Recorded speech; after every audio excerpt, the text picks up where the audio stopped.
Moin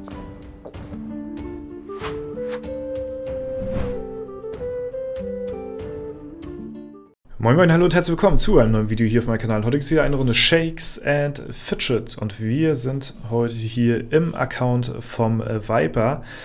Ja, es ist heute wieder ein sehr besonderes Video. Das zweite Mal jetzt in Folge, ne? Und es wird wahrscheinlich, ja, wenn der Viper da Lust drauf hat und ihr da auch eventuell Interesse dran habt, könnte es eine jährliche Serie vielleicht werden. Ja, das könnt ihr mir ja gerne mal in die Kommentare schreiben, ob ihr das so haben möchtet, weil wir haben vor genau einem Jahr ein Video hier rausgehauen. Wo sehe ich denn, wann das hochgeladen worden ist hier? Das muss doch hier auch irgendwo stehen. Huch, also wieder tolle Vorbereitung hier, nice. Muss mal groß machen hier, wo steht denn das? Da. Hier, ich mach mal weg. So, am 2.9.2020 kam hier das Video online und ja, im Account von Viper hat 15.000 Aufrufe, kam super nice bei euch an. Und der Viper, wer ihn nicht kennt, eigentlich kennt ja jeder den Viper, ist einer der Top 3 stärksten Spieler überhaupt, mit der stärkste Spieler in Shakes and Fidget, ja, global, sag ich mal. Und ja, ist eigentlich ein Aushängeschild so für Shakes and Fidget, würde ich sagen, im Late-Game-Bereich. Und ja, Freunde, wenn ihr sowas feiert, wenn ihr das feiert, dass wir einmal im Jahr eine Art Fortschritt von Vipers Account machen wollen, wie, ja, was er jetzt in diesem einem Jahr geschafft hat an Level, an Stats, an, keine Ahnung, Fortschritt insgesamt etc. pp., dann lasst gerne dem Video hier einen Daumen nach oben da und schreibt gerne einen Kommentar dazu in die Kommentarsektion, ne? Und genau, wir vergleichen das jetzt mal, das Ganze hier, und der Viper hat mir ein paar interessante Fakten dazu dargelegt. Wir werden zuallererst, was ja die meisten von euch, denke ich mal, auch interessiert, bevor wir auf seinen Charakter weiter hier stoßen. Er ist ja hier tatsächlich beim letzten Gegner im Olymp, 10 von 10, Zeus 660. Und wir werden euch heute mal den besten Try oder die besten Tries zeigen, die er hier gegen Zeus gemacht hat. Einer hier vom 25.08. Ne, den werden wir uns jetzt mal anschauen. Parallel lese ich mal ein paar kleine Fakten vor, die er jetzt dieses Jahr hier erreicht hat mit seinem Account. Also, im Gegensatz zur Aussage vom letzten Jahr habe ich es an einem Tag geschafft, nicht die volle Alu zu spielen.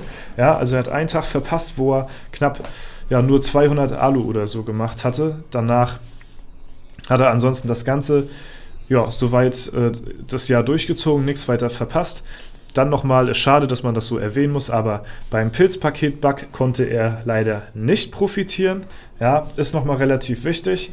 Habe es nämlich erst nach dem Fix geholt, weil ich das Risiko nicht eingehen wollte, nach XP-Abzug mit weniger am Ende der Nummer rauszukommen. So, jetzt kommen wir zur Entwicklung, die er in diesem Jahr hier gemacht hatte, und zwar von Stufe 559 auf Stufe 597. Ja, und er hat hier bei Stärke insgesamt 155k, das sind 35. Oh, ist der Kampf schon vorbei? Das ging ja schnell. Aber Zeus ist ja auch hier, ist ja ein Magier. Ja, also das war jetzt sein bester Try gewesen. Oha, gar nicht mal so gut aus. Ne? Also er ist hier vom Stärke 155k, 35 Millionen Schaden und Ausdauer 153k, 917 Millionen Leben auf insgesamt 230.000 Stärke, was 56 Millionen Schaden sind, und 230.000 K an Ausdauer, was insgesamt 1,483 Milliarden HP beinhaltet. Das ist heftig, es ist sehr heftig. Wir gucken da gleich nochmal drauf auf die Stats. Ja. Basisstärke und Ausdauer ist bei 66k und 99k. Noch immer 8 mal Upgrades bei meiner Rüstung, auch wenn ich auf 10 erhöhen könnte, aber mache ich erst, wenn ich genug Puffer habe. Ja, der wird noch lange bei ihm dauern, weil ist ja ein Magiergegner, er kann nicht blocken, sonst wäre er vielleicht schon down. Ja, hier sehen wir jetzt mal das Equipment jetzt von ihm hier 8-mal verbessert. Wie gesagt, es könnte noch besser sein und ja, das möchte er aber erstmal nicht, weil er noch dahingehend ein bisschen abwarten möchte. Ist ja auch total verständlich, ne? Auf seinem Server hier natürlich auf Nummer 1, ne? Pet-Elemente hat er alle auf 4K, ja. Den Arena-Manager seit einiger Zeit doch komplett ausgebaut, was hier jetzt nochmal interessant ist. Beim letzten Video, wenn ihr das Vergleichsvideo sehen wollt, dann habe ich das für euch nochmal unten in die Videobeschreibung gepackt. Das erste Video mit Viper, da könnt ihr gerne nochmal raufschauen und nochmal vergleichen. Ne? Dort hatte er nicht sehr viel Wert auf den Arena-Manager gelegt, hat ihn jetzt aber im Nachhinein doch komplett ausgebaut, damit er halt so ein bisschen mithalten kann, so, was sich sehr, sehr bemerkbar macht. Denn auf dem Server, wie auch in der IHOF, International Hall of Fame, wird er wieder konkurrenzfähig, einige Tage auch wieder auf Platz 1 in der internationalen Ehrenhalle. Also wir sind hier im Account vom, ja, ab und zu mal stärksten Spieler, ja, der Welt, sag ich mal, ne? Und das ist schon ziemlich krass. Wo ist hier eigentlich der Viper? Ist, glaube ich, heute nicht da. Ne, heute ist der Manchurian. Der ist heute hier auf auf den ersten Platz gewesen hier für die internationale Ehrenhalle. Ja, das wäre nochmal cool gewesen, wenn heute hier auch der Viper drin gewesen wäre. Ne? Also da ist er auf jeden Fall hier mit ihm auch an Battlen hier um den Platz hier, ja, um die Top 3, sag ich mal, ne? Ansonsten, warte mal, wir können ja auch nochmal nebenbei, solange ich noch ein paar Fakten vorlese, ein Raid hier euch zeigen. Das ist der, ich weiß gar nicht, der wievielte Raid müsste das hier, der 110. oder was? Ich bin mir jetzt gar nicht sicher. Ich lasse ihn euch auf jeden Fall laufen, weil wir befinden uns ja auch in der, warte mal, wir befinden uns ja auch in der stärksten Gilde der Welt, Ritter der Anduril, ja, die ist ja hier, oder? Wo ist die denn? Phoenix? S1, SF-Game? Warte mal, wo sind wir denn hier drin? Ja, ach so, dann war das Phoenix gewesen? Oder nee, ach lol, wurden die überholt? Also ganz, ganz lange Zeit war hier Ritter der Anduril auf Platz 1 gewesen, aber Phoenix ist hier tatsächlich auch ziemlich stark auf dem Server. Sind hier jetzt momentan, oh krass, sehr, sehr heftig, hätte ich nicht gedacht. Also da habe ich gedacht, da sind tatsächlich, ja, die noch auf Platz 1, aber dann hat es, ja, weiß ich nicht, ob sich das geändert hat oder ob ich das falsch auf dem Schirm hatte. Ne? Dann Dungeon, Schatten-Dungeon, ja, hatte er einen Fortschritt gemacht von 7 von 10 auf 10 von 10 jetzt. Das ist unglaublich, wie wenig eigentlich man im Jahr schafft, so, ne? Dann Gilde Rang 2, Raid 106 auf 110 geschafft und mit Rang 1 gemeinsam am weitesten bei den Raids. Okay, so war das. Kleine Info zu damals, ab Raid 101 haben alle Raid-Bosse ein Pentagramm im Hintergrund. Sehr interessant. Hydra 18 und aufgrund der Mitgliederkonstellation in der Gilde extrem auf Magier gegangen. Okay. Edelsteinmine von 60 auf 85 hat er geschafft. Akademie, sehr interessant, hat damals mit seinem Level 149.000 pro Stunde gegeben, gibt jetzt mit dem Level aktuell nur noch 111.000 pro Stunde. Auch sehr interessanter Fakt. Goldmine von 58 auf 82, das macht eine Produktion von 4,6 Millionen auf 9,5 Millionen pro Stunde. Und nochmal einen kleinen Vergleich hier. Vergleich Golderfahrung am Beispiel mit Marodeur 2. Damals Maro 567, ich 559 und aktuell Maro 609 und der Viper 597. 97. Also 42 XP-Spieler, aber auch 2 Zusatzlevel durch den Pilzpaket-Bug, muss man beachten. Gegen 38 Level, ja, unterm Strich verliert also ein Goldspieler 2 Level in einem Jahr im Endgame-Bereich. Also es wurde Gold gegen Erfahrungsspieler hier so ein bisschen gemessen, ne? Und da ein sehr interessanter Fakt, dass halt, ja, wenn jemand auf Gold spielt und jemand auf Erfahrung spielt, wie viel Erfahrung er im Verhältnis zu den verliert, der halt auf Erfahrung spielt, so, ne? Oder halt auf Gold spielt, ne? Das ist sehr interessant. Und hier merkt man jetzt auch nochmal, dass, dass der Goldspieler 2 Level in einem Jahr halt Differenz zum XP-Spieler hat. Und diese 2 Level sind halt jetzt durch diesen Bug entstanden. Das heißt, so ein Bug wirft ein komplettes Jahr einfach mal zurück auf jemanden, mit dem man gleich auf ist, mit dem man sich misst, so, ne? Und der halt eben im Vergleich zu jemandem, der auf Erfahrung spielt, auf Gold spielt, ist unglaublich, was so ein Bug alles bewirken kann, so, ne? Das ist heftig, ne? Ultra krass. Ja, wir skippen mal hier zum Endboss mal kurz, ja. Da skippen wir mal durch. Da ist der Djinn. Der sieht ziemlich heftig aus, ja. So, ja, das hatte er soweit geschrieben gehabt. Kämpfe in Post, ja, bester Versuch bei Schatten. Zeus drin und auch Raid 111. Ach so, Raid 111 kannst du auch gerne anschauen. Ja, das war dann wohl der gewesen. Anhand der Legis im SA sieht man, ich jage nicht zu sehr denen hinterher, aber finde dann noch relativ oft orangene Steine. Da können wir auch gleich nochmal reinschauen. Wir überspringen mal zum Viper hier jetzt gerade mal. Ja, also, ja, noch ein paar kleine Side-Facts. Spiele aktuell 5 Accounts aktiv, aber habe auf jedem Server einen Account zu Beobachtungszwecken.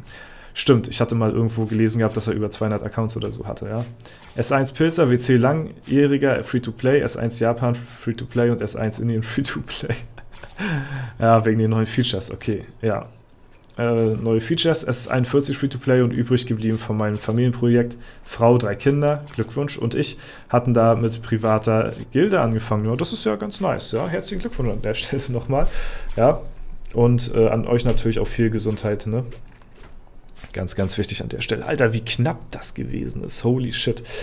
Ja, ansonsten soll ich hier noch kleine Grüße bestellen, und zwar an den guten alten Matze, den Seif, ja. Da waren wir ja auch schon mal im Account drin von dem. Das ist der gute Kollege hier. Der hat aktuell die höchsten Base-Stats in Gunshakes und Fidget. Ja, also der hat die höchsten Basis-Stats überhaupt. Ne? Da waren wir nochmal im Account. Und einmal seine Frau, die Lailana. Sehr schöner Name an der Stelle. Ja, Grüße gehen raus. Ich fühle mich geehrt, muss ich mal wieder dazu sagen, dass ich hier in so einem Account drinne sein darf, und jetzt nach diesen ganzen Fakten möchte ich natürlich mich nochmal detaillierter umschauen hier, denn es ist nochmal ganz interessant zu wissen, was er hier alles gemacht hat und was nicht. Ne, zum Beispiel hat der Viper hier nicht weiter die Schatzkammer ausgebaut, was ich ziemlich interessant finde. Denn er ist hier tatsächlich erst auf die Edelsteinmine 100 gegangen und wird danach dann die Schatzkammer ausbauen. Ich bin da ja einen anderen Weg gegangen, kann er ja gerne nochmal in die Kommentare schreiben.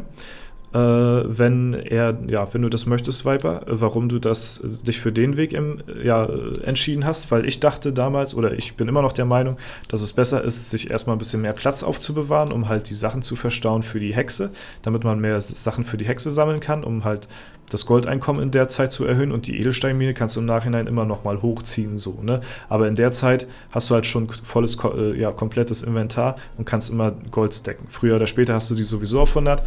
Und nachher, früher oder später, ab, ich glaube Stufe 50, 60 oder so, ist es dann so, dass die Edelsteine prozentual gesehen minimal besser werden, als in den 50 Leveln davor. Ja, 82er Goldgrube hier am Start, ne? Ich glaube, meine ist so ähnlich so vom Level her. Aber ja, die sind wir ja am Ausbauen, haben die auch nicht geskippt. Deswegen gibt es da auch nichts weiter großartig, denke ich mal, drüber zu berichten. 18-köpfige Hydra, sieht übrigens so aus, wer sich das Ganze schon mal gefragt hat, wie so eine 18-köpfige Hydra aussieht. Auch sehr, sehr interessant an der Stelle, ja. Ich grüße auch an der Stelle die ganze Gilde hier von Viper. Ne? C-Spec fällt mir gleich ins Auge, ist, glaube ich, auch der Community Manager. Das ist doch, glaube ich, K.O., oder? Wusste ich gar nicht, dass der auch in der Gilde hier drin spielt. Soweit ich das weiß, bin mir jetzt nicht ganz sicher. Ne? Also ziemlich, ziemlich interessant. Auch hier, Alexander ist auch aus dem Forum. Ne? Spielen nicht alle hier auf dem ersten Server oder was? Das ist ja krass. Ja, also ziemlich interessant hier der Server. Ne? Sehr, sehr cool. Und freut mich auf jeden Fall, mal so ein kleines Vergleichsvideo zu machen, wie das Ganze bei dir aussieht hier nach einem Jahr Progress. Wir können nochmal ins Sammelalbum reinschauen. Wenn man da nochmal hier drauf schaut, dann sieht man, dass er hier nicht wirklich sehr viel Wert auf die Leggy Dungeons legt. aber man sieht ja auch, dass er hier einige Edelsteine hat und hier sogar ja, ein 2000 plus Edelstein, ne? Also da sieht man halt auch, ne? Guck mal, ich habe auf meinem Server einen gefunden, der ist knapp 2000, knapp an den 2000er Stats dran, ne? Das war aber halt auch ein sehr, sehr guter Legi-Gem gewesen, aber meine Mine ist nur im 60er Bereich. Diese ist hier 20 Stufen höher oder so, ne? Und ja, man sieht hier, dass hier kaum bessere Edelsteine gefunden werden, so. Also da sieht man halt, dass halt wirklich so ab Stufe 50 nachher die Edelsteinmine, umso höher die man zieht, prozentual wirklich viel, viel weniger bringt als die ersten 50 Level noch von der Edelsteinmine. Ein Grund weiter, zuerst die Schatzkammer vor der Edelsteinmine auszubauen, für das bessere Goldeinkommen, ne? Ja. Ja, und ansonsten haben wir, glaube ich, soweit alles gezeigt hier, oder? Wir sind hier, glaube ich, jetzt soweit durch. In der Post gab es jetzt auch nichts mehr weiter hier großartig, ne? Wo man hätte sagen können, ja, das ist noch soweit sehenswert. Ne, ich glaube, wir haben tatsächlich soweit alles hier durch. Die Alu hat er heute schon gespielt. Und ja, dann soll es das auch soweit gewesen sein. 2 Achievements sehe ich gerade, fehlen ihm noch hier. Das wird wahrscheinlich, ja, achso, auf 50 Inventarplätze ausbauen. Stimmt, das fehlt ihm noch. Und hier bei Hades ist er bei 9 von 10. Genau, okay, die 2 fehlen noch. Alles klar, das soll es aber soweit zu dem Video gewesen sein. Wie gesagt, wenn euch das Video von vor einem Jahr vielleicht interessiert, könnt ihr euch das gerne in der Videobeschreibung nochmal anschauen, das ist dort verlinkt. Ansonsten, falls ihr irgendwie Fragen haben solltet an den Viper, denke ich mal, könnt ihr die gerne in die Kommentare schreiben. Und ja, da wird er bestimmt auch, denke ich mal, hier oder da mal vor Ort sein und den einen oder anderen Kommentar beantworten, falls es noch irgendwelche Fragen offen sein sollten. Gut, das war es soweit von mir. Ich hoffe, das Video hat euch gefallen. Falls der Fall sein sollte, lasst gerne eine Bewertung, Kommentar dazu da.